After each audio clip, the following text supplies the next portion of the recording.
이재명 대통령이 최근 SNS에서 부동산 관련 메시지를 정말 쏟아내고 있는데요. 오늘 아침에도 메시지를 냈습니다. 무슨 수를 써서라도 반드시 잡는다. 이번이 마지막 탈출 기회다. 이재명은 합니다. 뭐 이렇게 올렸는데 메시지가 좀 갈수록 수위가 좀 높아지고 있다. 이런 평가들도 나오고 있습니다. 좀 어떻게 보고 계세요? 뭐 저는 이렇게 수위가 강해진다라고 하는 거야말로 국민의힘 입장에서는 긁히셨구나. 긁혔다. 네, 왜냐면 뭐 이렇게 다른 분들께서 좀 몇 분이 언급을 하셨던데 이 메시지가 올라오는 시간을 보면 시차 있나 미국인가 싶어요. 그러니까 밤이거나 새벽이거나 그러잖아요. 그래서 보면은 잠 못 이루시다가 분노의 SNS를 하셨구나. 그렇게 생각할 수 있을 만큼 마귀 이런 표현까지 나오는 거 보면은 이 부동산 정책에 대한 국민의 불신 그리고 이 야당의 공격이 확실히 타격감이 있구나. 그럴수록 더 우리는 열심히 조사해서 또 국민들에게 알려야겠구나. 뭐 그런 생각이 듭니다. 정부를 이기는 시장은 없다라는 말이 뭐 좋은 말로 대통령 증후군이지 대통령 병 같은 느낌이 들어요. 그래서 그렇게 최근에 뭐 설탕세 이야기 하다가 그게 좀 마뜩지가 않자 설탕 부담금으로 조금 선회했잖아요. 그 여러 가지 세간의 뭐 국민들의 그런 인식들이 어떻게 변할지를 알고 있을 텐데 이렇게 메시지를 막 던지는 거에 대해서 좀 불편한 심기가 있는데 이게 예전부터 이런 얘기가 있잖아요. 집 가지면 보수화된다. 그래서 민주당은 국민이 집을 온당한 집에 살고 그러니까 구평 33평 이상의 안락한 공간에 살면서 내가 집을 가지는 순간 이 집이 가격이 떨어지는 걸 원치 않지 않습니까? 그래서 굉장히 보수적인 투표를 할 성향이 높아진다. 그래서 집 가지면 보수화가 된다라는 기치 아래 이분들이 아마 집을 가지고 안락하게 사는 국민의 삶을 근본적으로 원치 않고 있는 것이 아닌가 그런 생각이 들어요. 이런 것은 예전에 문재인 정부 시절에 정책에 큰 영향을 미쳤던 김수현 전 사회수석이 부동산은 끝났다에 나오는 내용이기도 해서 이런 부분이 계속 반영이 되면서 그냥 국민을 겁박하는 그런 태도로 일관하는 것이 김현미 전 장관이 있잖아요. 저는 그때 주택이 한 채가 더 있었거든요. 불이 나게 팔았습니다. 저 그때 민주당 소속이었고 주택을 한 채 팔면서 정말 헐값에 팔았어요. 그래서 부동산 중개업자가 미안하다 그랬어. 미안하다 그랬어. 헐값에 팔고 있던 집도 내놓고 막 이렇게 했었어요. 판 이유가 김현미 때문에. 장관 저는 그때 민주당이었고 좀 가지고 있는 게 죄책감이 들더라고요. 그래서 그냥 팔아야 되겠다. 그래서 없는 형편에 그 있는 걸 팔았는데 나중에 한 6개월 뒤에 천정부지로 올라가는 거야. 그래서 저희 남편이 이렇게 부동산 사이트에 들어가서 이렇게 보면서 여보 집값이 왜 이래? 이러더라고요. 제가 그래서 문재인 정부의 그런 기치를 믿고 거기에 부응하고자 나 같은 기초의원 따위가 집을 파는 이런 행동을 했는데 나중에 알고 보니까 위에 계신 분들은 아무도 집을 안 판 거야. 나만 그러고 있었던 거예요. 조금만 견뎠으면 그래도 몇 억이 더 나갈 수 있는 물건이었다. 그래서 지금 그러면은 이런 부분을 볼 때 진짜 국민을 위한 정책을 편다면은 예를 들면은 제가 사는 집 근처에 보면은 목동이 있어요. 목동역을 지나가면서 보면은 거기 재개발하고 보면 한 40년 넘은 주택이 많이 있잖아요. 그런데 재건축을 한다든지 또 영등포 쪽에 낙후된 쪽에 재건축을 통해 가지고 충분히 확보할 수 있는 물량이 한 300만 호 정도는 되는 걸로 알아요. 근데 그런 것들을 시행하지도 않고 계속 이렇게 윽박만 지르고 한 채 정도 더 가지고 있는 사람이 더 내놔라. 3주택을 갖고 있는 사람의 비율이 7%밖에 안 된대요. 그 사람들이 집을 내놓기를 바란다는 건데 이게 진짜 국민이 온당한 집을 가지기를 바라는 정부의 처사인지 그거는 좀 생각해 볼 부분인 것 같습니다. 지금 다주택자가 전국에 237만 명이 있습니다. 근데 그분들이 그러면 다 뭔가 죄책감을 가지고 살아야 되는 건지 그게 좀 저는 의심스럽고. 난 죄책감 느꼈다 그때. 그러니까요. 나 왜 이렇게 착했지? 팔았더니 이제 손해를 보신 거잖아요. 맞아요. 손해 봤죠. 저만 그랬다는 거죠. 이제는 그러니까 더더욱 더 학습 효과가 있기 때문에 그 말 안 믿는 거죠. 국민들도 이제 더 이상 속지 않을 것이다 이런 생각이 들긴 하네요. 그렇죠. 그러면 사람들이 좀 집을 팔까요? 어떻게 보세요? 저는 매물 잠긴다고 봐요. 그리고 차라리 증여를 할 거라고 봐요. 이 또한 지나가리라고 생각하는 거죠. 그러니까 최근에 이재명 대통령이 본인 트위터에다가 뭐 개포동 집값이 3억이 떨어져서 급매로 나왔다라고 해서 봤어요. 얼마에 올랐나? 38억에 올라온 게 3억 떨어진 가격이더라고요. 이 38억이면 이제 일반인들은 맞습니다. 아무리 3억이 떨어져도 살 수 없는 가격이거든요. 그래서 이게 아무리 사고 싶어도 살 수 없고, 그리고 이제 팔고 싶어도 팔 수 없는 세상이 된 거 아닌가. 심지어 거기다 이제 양도세까지 증가 유예를 한다고 하면은 저는 더 이상 이제 팔 수도 없고 살 수도 없고 그냥 쭉 가지고 있어야 되지 않나라는 생각이 좀 듭니다. 제가 갑자기 생각난 게 있는데 네. 개포동이라고 하셨잖아요. 네. 그러면 이어건 금융위원장이 개포동인데 그분이 내놓은 거 아닐까? 맞아. 빨리 안 팔면 왜 또 안 팔아 이렇게 되니까. 왜냐면은 그 이찬진 금감위원장이었나요? 네. 그분이 아파트 두 채, 그것도 같은 브랜드의 같은 동에 다 같은 단지 안에 아파트가 두 채가 있었는데 네. 그것도 42평짜리였나? 40평대가 두 채가 있었는데 왜 그거 안 파냐? 두 채나 갖고 있냐 그랬더니 가족이 넷이나 되는데 42평 한 곳에서 4명 살기엔 너무 삶이 팍팍하다. 팍팍하다 힘들다 그랬어요. 그러면서 그럼 나머지 하나 집은 뭐가 있냐 그랬더니 거기는 책이 있다. 그래서 우리가 사실 그게 적용은 안 되지만 양자역학 막 그 얘기 했었잖아요. 그래서 그때 그분이 엄청나게 질타를 받고 그래 내놓게 이랬는데 나중에 알아봤더니 4억을 시세보다 높게 올려서 그게 또 질타를 막 받으니까 그 시세에 맞게 딱 내놓자마자 싹 나갔단 말이에요. 네. 그러니까 저는 이 개포동 누가 그렇게 3억 싸게 내놨는지도 한번 따라가 볼 필요가 있다. 근데 실제로 지금 이런 문제점들이 많이 나오다 보니까 청와대 참모진들도 이제 집을 내놓기 시작했다라는 이야기들이 있더라고요. 어떤 집을 내놓을까요? 그렇죠. 예. 뭐 일단 제일 덜 오를 것 같은 집을 지방에 있는 내놓을 것, 가능성이 지역에 있겠죠. 있는 것. 근데 예. 이제 문재인 정권에서도 똑같았어요. 예. 집을 내놓는데 그러니까 아까 말씀하신 대로 높은 가격에 내놓으니 안 팔리는 거죠. 그거 누가 노역내 사겠어요? 예. 그래서 이번에도 마찬가지로 그냥 팔고 싶은 척만 하다가 결국에 본인들의 주택은 지키고 이재명 정부에서 지금 버리고 가야 되지 않을까.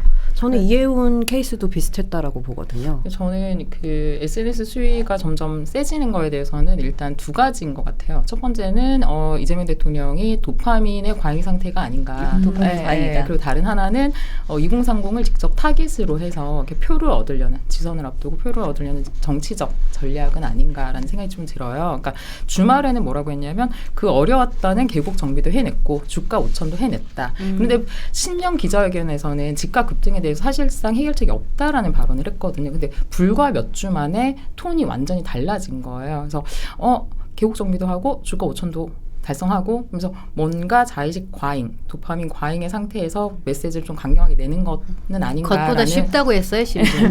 그런 생각이 좀 들었고 그 다음에 이렇게 오늘 발언을 보면 높은 주거 비용 때문에 결혼과 출산을 포기하는 수백만 청년들의 피눈물을 언급을 하면서 이제 다주택자를 라는 이렇게 표현을 했어요. 근데 예전에 김수현 전 청와대 정책실장이 다주택자를 악마화하는 그 프레임을 가지면서 이렇게 굉장히 이렇게 구도를 갈라놨었거든요. 다주택자는 문제가 있고 무주택자하고.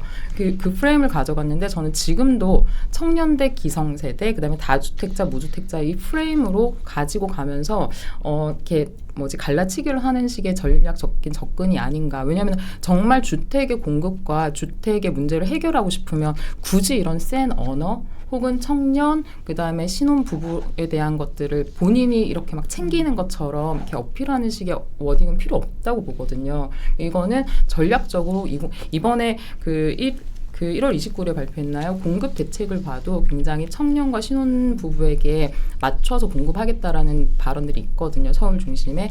그래서 그때도 제가 이거 지금 2030들에게 타겟하는 공급책이구나라는 생각을 했었는데 이번에도 발언하는 걸 보면서 2030들의 표심을 잡고 싶고 그다음에 2030들과 기성세대, 그러니까 세대 간의 갈라치기, 그 다주택자와 무주택자들의 갈라치기 프레임을 다시 또 가져가는 것은 아닌가 좀 그런 생각들이 들더라고요. 근데 전 사실 그 SNS를 이제 작게 하시는 거에 대해서 도파민 과잉이라고 하셨는데 전 어떻게 보고 있냐면 좀 지금 궁지에 몰린 상태다라고 봤어요. 그리고 제가 최근에 이제 좀 물어보니까 직접 SNS를 한다라고 하더라고요.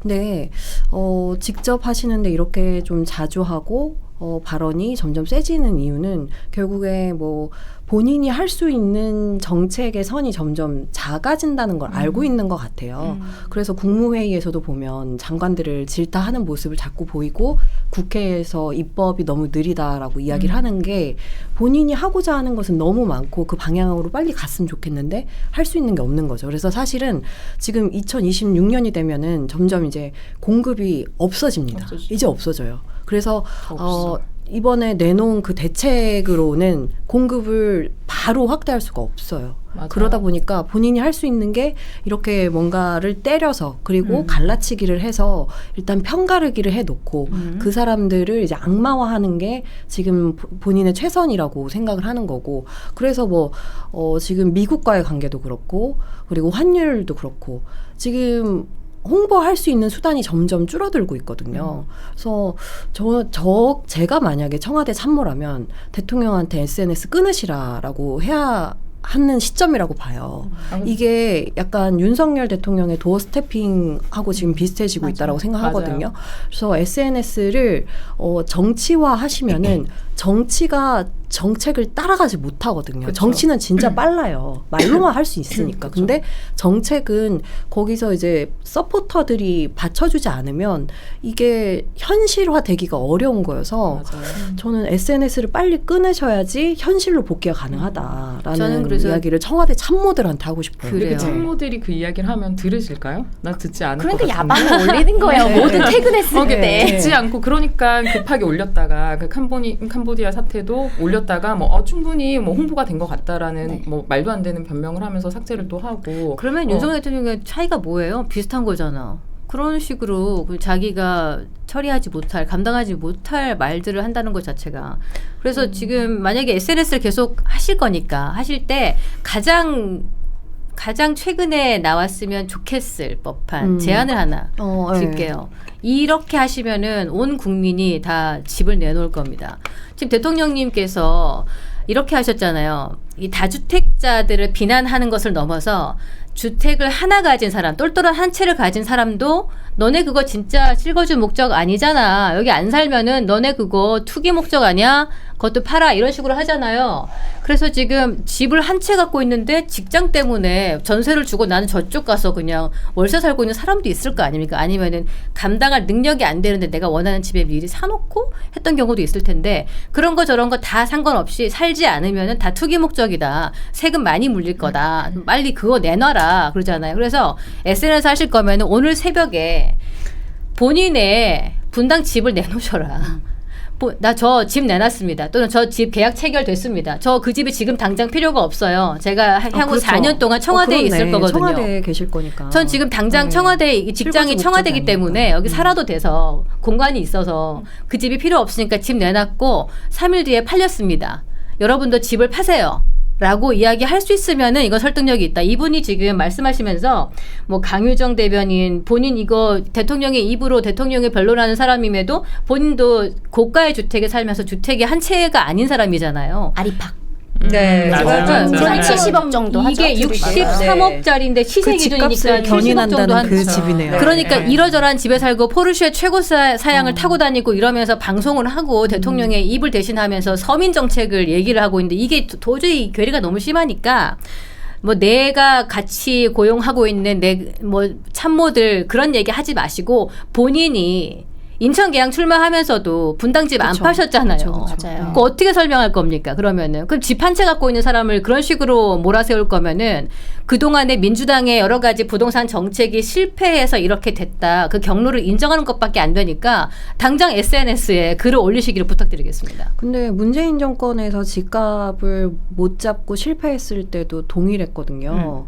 그러니까 집값의 상승의 책임을 이제 다주택자라고 하면서 참모들이 집을 안 파니 실제로 자른 그러니까 3명 정도 이제 본보기로 자른 경우도 있었고 그리고 저 같은 경우에 제가 아는 분 중에 좀 고위직이셨는데 위장 이용까지 하셨어요. 그래서 직을 받으셨거든요. 아, 실제로 문재인 정부에서는 그렇게 이제 좀 참모들에게 강요하는 모습도 있었는데 지금 이재명 대통령 이번에 국무회에서 한 이야기들을 보면 크게 참모들에게 강요하지 않는 그런 모습이더라고요. 그러니까 솔선수범해야죠. 예, 네. 공직자들부터. 근데 저는 사실 원론적인 이야기를 좀 하고 싶은데 다주택이 나쁜 거예요? 라고 물어본다면 일단 첫 번째로는 주거의 형태가 사람마다 이게 다 사연이 있어요. 예를 들어 부모님 갑자기 돌아가시면서 자식들한테 뭐 집이 조그만 거 하나라도 이게 몇 프로씩 가야 되기 때문에 물려있는 그런 경우도 있을 수가 있고, 그리고 저는 제가 사실 그렇게 뭐 부모님한테 뭘 서포트를 받고 자라오지 않았기 때문에 처음에 단돈 딱 현금 100만 원 가지고 저는 미래를 시작을 했었거든요. 그러면 정말 뭐 월세 30만 원짜리 50만 원짜리 그렇게 시작한단 말이에요. 그러면 지금의 저를 생각해 보면은 저는 그때 그런 여러 채의 집을 갖고 있으면서 그 당시엔 다 열쇠도 있고 그러잖아요. 막 통장 이만큼, 열쇠 이만큼, 밀짚 모자 쓰고 이제 집주인분 이제 재계약할 때 오시잖아요. 근데 그분이 저는 언제적 얘기? 나이 나오는 거야? 근데 저는 그분이 정말 솔직히 밉지가 않았던 게 그분이 그렇게 조그만한 이 미니 투룸짜리를 전세 뭐 2천만 원, 3천만 원 그렇게 내줬기 때문에 제가 그 돈을 그대로 거의 넣어놓고 그러면 현금을 다 전세금으로 박아놓고 나니까 돈이 없잖아요, 현금이. 그럼 열심히 이거를 아껴가지고 화장품 덜 사고 밥 좀 맛있는 거 덜 사 먹고 이러면서 돈을 모은다고요. 그렇게 재산을 불리는 게 있단 말이에요. 그래서 청년을 생각하는 것처럼 해서 다주택자를 잡으면은 매물 자체가 얼어버리면 이게 전세가 씨가 마르면 우리나라에서는 사실 전세가 주거 사다리가 되는 경우가 사실 국룰인데 이걸 다 끊어버리고 도대체 무슨 청년을 위한다는 건지, 그렇다면은 임대 아파트를 많이 지어줄 테니 거기에 살라, 이제 그런 이야기가 나오는데 최근에 뉴스에 6만 호를 서울에 이것을 이제 공급하겠다라고 계획은 얘기했지만 그게 30년부터잖아요. 그렇죠. 빠르면 5년에서 7년 그렇죠. 걸리는 거예요. 그러니까 임기 내에 일어난 일은 아니고 네. 일단 그리고 그것도 아무 일이 없이 진행이 돼야 되는 거지. 이게 뭐 지금 작년에 그 얘기한 대책에 대해서도 지금 입법된 게 2개인가 뭐 밖에 없으면 그렇죠. 이것도 언제 일어날지는 사실 하세월인 거예요. 그러니까 맞아요. 얘기는 했지만 우리 공급하려는 계획이 있어, 이런 마음이 있어라는 거지. 실제로 공급이 10년이 걸릴지 20년이 걸릴지는 아무도 모르는 거예요. 그러니까 이거를 지자체장을 완전 패싱을 하고 서울시에 그렇죠. 계획을 그냥 먼저 질러버린 거거든요. 대통령실에서. 근데 저는 제가 지난번에 오산에 출마하면서 상당히 좀 마음이 아팠던 기억이 하나 있어서 좀 말씀을 드리고 싶은데, 일단 용산에 뭐 몇만 호, 뭐 태릉 뭐 이래가지고 사실 이 용도를 생각도 안 하고 용산에다가 업무지구도 아니고 이걸 그냥 민간도 아닌 그냥 주택을 다 박아버리겠다. 6만 호를 총 이게 개수 나왔는데 문제는 이재명 정권 초부터 이게 쭉 기조가 LH에다가 최소 절반은 맡길 거란 말이에요. 근데 제가 오산에서 선거운동하면서 정말 눈치껏 조심해야 되겠다라고 생각을 했던 게, 많이들 아시는 단어일 텐데 그 주거의 어떤 그 종류에 따라서 그것을 상당히 비하해서 부르는 그런 차별 단어들이 있습니다. 뭐 휴거, 엘사 뭐 이런 단어들이 있습니다. 그건 뭐 제가 풀어서 말하지 않을게요. 상당히 기분이 나쁘고 좀 마음이 아픈 단어들인데 이게 왜 생겼나라는 걸 생각을 해봐야 돼요. 이거를 민간 주도로 만약에 아파트를 지어서 분양을 하게 되면 그 안에 임대주택이 들어가지만 요즘은 많은 이런 재건축 아파트들에서 누가 임대이고 누가 이것을 소유한 것인지 모르게 다 섞어 놓습니다. 네, 그렇죠. 그럼 이게 소셜 믹스가 되기 때문에 그 안에서 또 편안하게 살 수 있는데 대거 단지를 임대 아파트, 그래서 라고? 네, 딱 로고를 박아버리면은 그 지역 자체가 이 아이들과 가족들이 상당히 마음이 좀 안 좋아요. 그러면은 이게 청년들과 신혼 부부를 위한 주택 공급이라고 하는데 이거를 민간 아파트의 그런 좋은 그런 기술력이나 세련된 디자인을 무시하고 LH 솔직히 말 정말 많았잖아요. 그래서 거기에다가 대량을 위탁한다? 저는 이것도 사실 큰 문제가 생길 거라고 봐요. 네. 그래서 저는 또 집값이 그냥 단순하게 뭐 집값을 잡겠다 혹은 공급하겠다 이런 선언이 아니라 사실 금리 유동성, 공급, 뭐 인구 구조 이런 것들이 다 맞물려 있다라고 보는 거거든요. 그런데 이런 거에 대해서도 얘기를 하지 않으면서 뭐 정부를 이기는 시장은 없다, 맞서면 손해 본다. 이게 저는 지금 자유시장 경제 사회에 살고 있는 우리가 들어야 되는 발언인가. 그리고 본질적으로 왜 다주택자가 문제가 되는가. 그러니까 물론 그 집을 구매하는 그 과정 중에 불법적이고 부도덕한 일들로 그 집을 이렇게 뭐 이렇게 취득했다라면 문제가 되는 거지만 우리가 자유경제 시장에서 이렇게 돈을 벌어서 합법적인 방식으로 돈을 지불하고 값을 지불하고 어떤 물건을 사는데 이게 왜 문제가 되는 것인가. 그럼 쉽게 말해서 우리가 나는 돈이 있어서 자동차를 사고 싶어라고 하는데 그걸 국가에 허락받고 허가를 받아서 사는 것 자체가 사실 문제거든. 이상한 거예요. 근데 집을 이제 서울에 있는 집들은 허가를 받아서 사. 혹은 나의 신용도와 나의 능력과 상관없이 집값을 기준으로 뭐 대출은 뭐 6억 이하는 얼마, 뭐 12억까지는 얼마. 이것도 저는 사실 우리가 지금 살아가는 세상과 맞는가, 역행하는 건 아닌가. 그러니까는 그때 문재인 정부에서도 사실은 집값만큼은 자신 있습니다라고 얘기를 했어요. 근데 집값을 그렇게 선언한다고 해서 집값이 잡혀지지 않거든요. 올릴 자신 있다. 그러니까 그들은 그때 우리가 집값은 자신 있다라고 했지만 그 집값을 못 잡음으로써 권력을 놓쳤다라고 생각을 하는 거예요. 그럼 지금 또 다시 같은 실수를 저는 반복하고 있다라고 보거든요. 이렇게 선언을 했으면 집값을 잡아야 되는 거예요. 무슨 일이 있어도. 근데 사실 이렇게 선언하지 않고 그냥 시장 경제에 맡기면 되고 공급을 하면 이거는 뭐 집을 파세요, 집을 사지 마세요 뭐 할 필요 없이 그냥 자유롭게 가격이 딱 맞춰지는데 왜 우리는 이걸 가지고 이렇게 뭐 프레임 안에 갇혀서 뭐 다주택자가 악마화가 돼야 되고 뭐 무주택자는 뭔가 선량하고 아니면은 돈을 주고 뭐라고요? 돈이 마귀라더니 마귀에게 최소한의 양심마저 빼앗긴 건 아니냐. 이런 이야기까지 들어야 되는 건지 이거는 정말 너무너무 잘못된 프레임이라고 저는 보거든요. 근데 제가 아까 이제 청와대 참모들이 집을 팔아야 된다라고 했던 거는 대통령이 정책의 방향을 이렇게 잡았으면 이제 참모라도 거기에 맞춰서 행하는 모습을 보여줘야 국민도 이제 믿고 따라간다라는 취지였지. 저 또한 이제 자유시장 경제 그리고 자본주의 사회를 무슨 살고 말인지 있는 알지, 사람이기 우리는. 때문에. 네, 그래서 네, 저는 사실 이제 왜 보수당이 이 얘기를 안 하는지 모르겠어요. 지금 그러니까 지금은 조금 정책이 변해서 외국인들이 집을 사는데 이제 허가를 받아야 한다고 하지만 2025년 6월 말 기준으로 보면 외국인 주택 소유가 10만 호가 넘었다고 해요. 이제 거기서 이제 그 국적을 보면 중국이 제일 많고 그렇죠. 50%가 넘고 그 다음에 이제 미국, 그 다음에 캐나다, 타이완, 호주 이 순서인데 여기서 이제 또 봐야 될 게 장기 체류하는 외국인 수 대비 주택 보유 비율이더라고요. 그래서 거기에서 보면 중국인은 7.2%만 가지고 있어요. 그러니까 오래 사는 중국인 중에 7.2%만 주택을 소유하고 있고 이제 미국인 같은 경우에는 오래 살면서 27%가 가지고 있고 그러니까 중국 본토에 있는 외국인들이 한국의 집을 갖고 있는 가능성이 더 높다라는 거죠. 그거야말로 그래서 저는 네, 저는 이런 게 지금 더 문제라고 보거든요. 그러면서 외국인들 이게 국토교통부에서 가지고 왔던 자료인데 외국인들이 다주택을 소유하는 비율도 점점 증가한다고 해요. 그러니까 저는 지금 우리나라 청년들 신혼부부들 얘기를 하면서 왜 외국인들이 자꾸 이제 국내에 집을 사는 비율이 점점 높아지고 있는데 이 부분은 건드리지 않는지에 대해서 좀 의문이 있거든요. 그래서 이거는 저희가 뭐 이제 허가제로 바꿨기 때문에 가능하다? 그럼 기존에 산 거는 다 바뀌지 않고 있어요. 그래서 이 부분도 같이 계속 리드를 해나가야 될 거라고 생각합니다. 그러니까 대출을 막으면서 집을 사라고 하는 게 어폐가 있고 외국에서는 그 나라에서 대출을 받을 거 아닙니까? 그렇죠. 받아서 이 나라에 집을 사는 거니까 집값 상승의 혜택이 다 그쪽으로 간다는 그 말씀이신데 동의를 하고요. 근데 이게 무서운 게 뭐냐면은 왜 이렇게 조그맣게 말씀하세요? 진짜 무섭게. 진짜 무서워요. 네. 피해를 직접적으로 당하는 사람이 민주당을 지지한다는 거예요.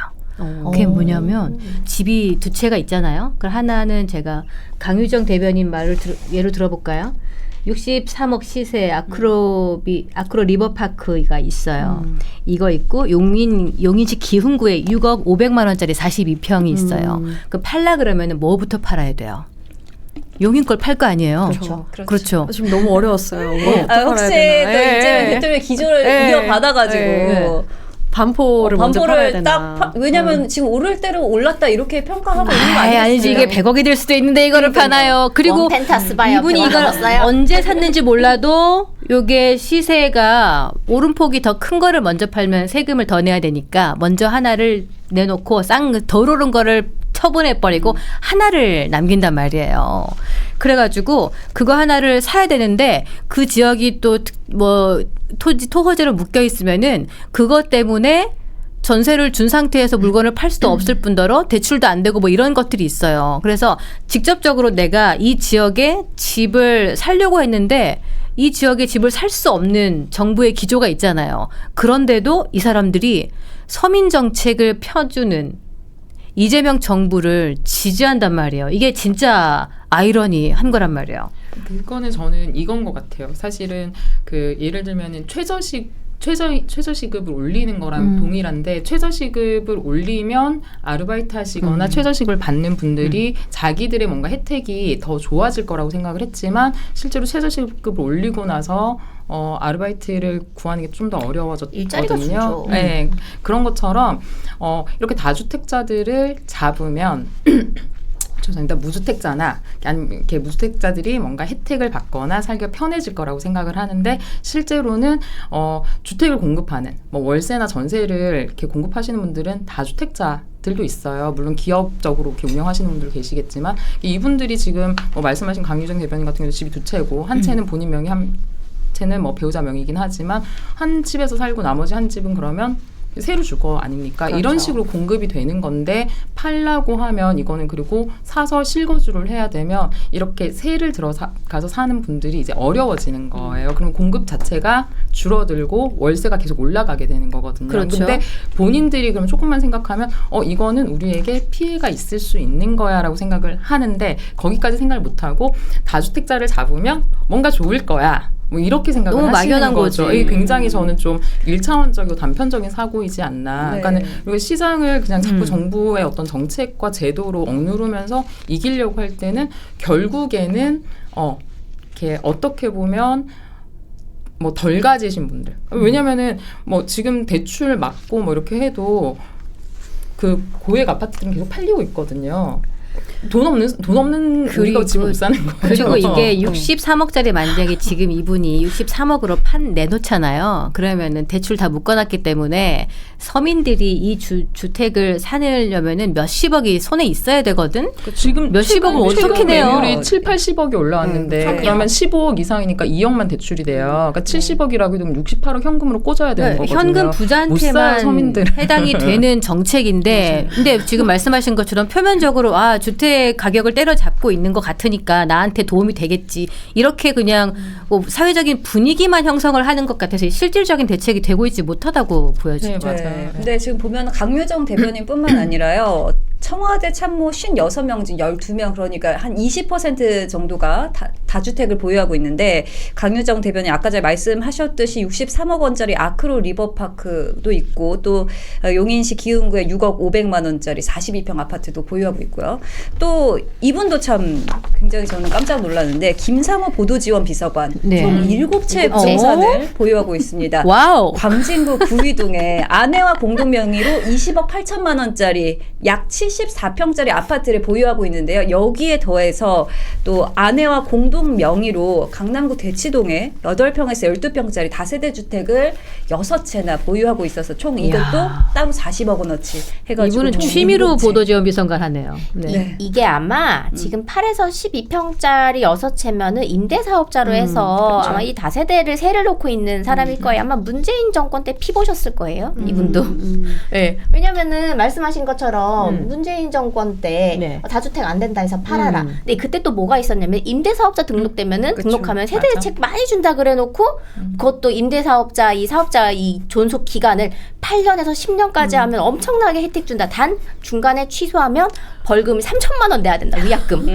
그러니까 사람들이 굉장히 디테일하게 알고 계신다. 영원할 줄 알고 제가 막 찾아봤거든요. 아니 왜냐면 영원할 줄 다 알고 그때 했단 엄청 말이야. 다 등록했어요. 다 등록했어요. 등록하고 나서는 갑자기 바뀌었잖아요, 말이. 바꿔버리고 그건 같이 대국민 써버리고 세금 사기지. 때리고. 그렇게 되면. 그럼 정말 대놓고 사기 친 거죠. 그 정권이. 사실 저는 그때 이제 집을 사려다가 이제 집값이 내리겠다 이렇게 기다렸던 맞아요. 사람이 그런 사람들도 많을 거예요. 정말 굉장히 뒤통수 한 대 때려 맞았다.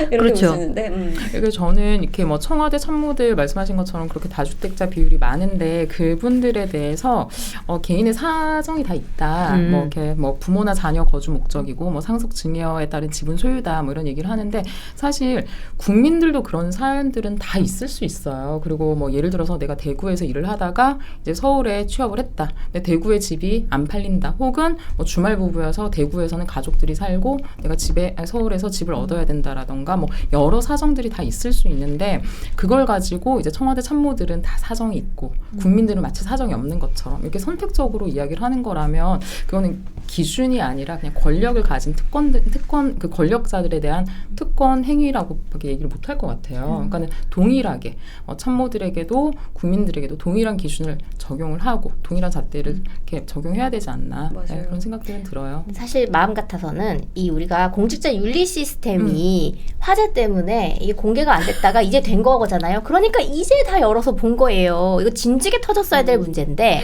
그렇다면 이제 명단 다 나왔잖아요. 다주택 다 쫙 실거주 쫙 똑똑한 한 채 쫙 명단을 한 다음에 누가 팔았다 그러면 팔았으면 얘기해라. 우리 다 명단 지워줄게. 그러면 거기서 한 사람도 안 남으면 우리가 그 부동산 계정 안에 대해서 우리가 인정을 해주겠다. 대통령이 안 파는데 누가. 김영수 실장도 또 다주택자라고 나와 있죠. 네. 근데 부이께서 대장동의 아파트를 좀 파셔야 될 텐데 그분도. 그러게요. 네. 네, 저는 그 공직자 재산 공개 그래갖고 오늘 좀 찾아봤어요. 네.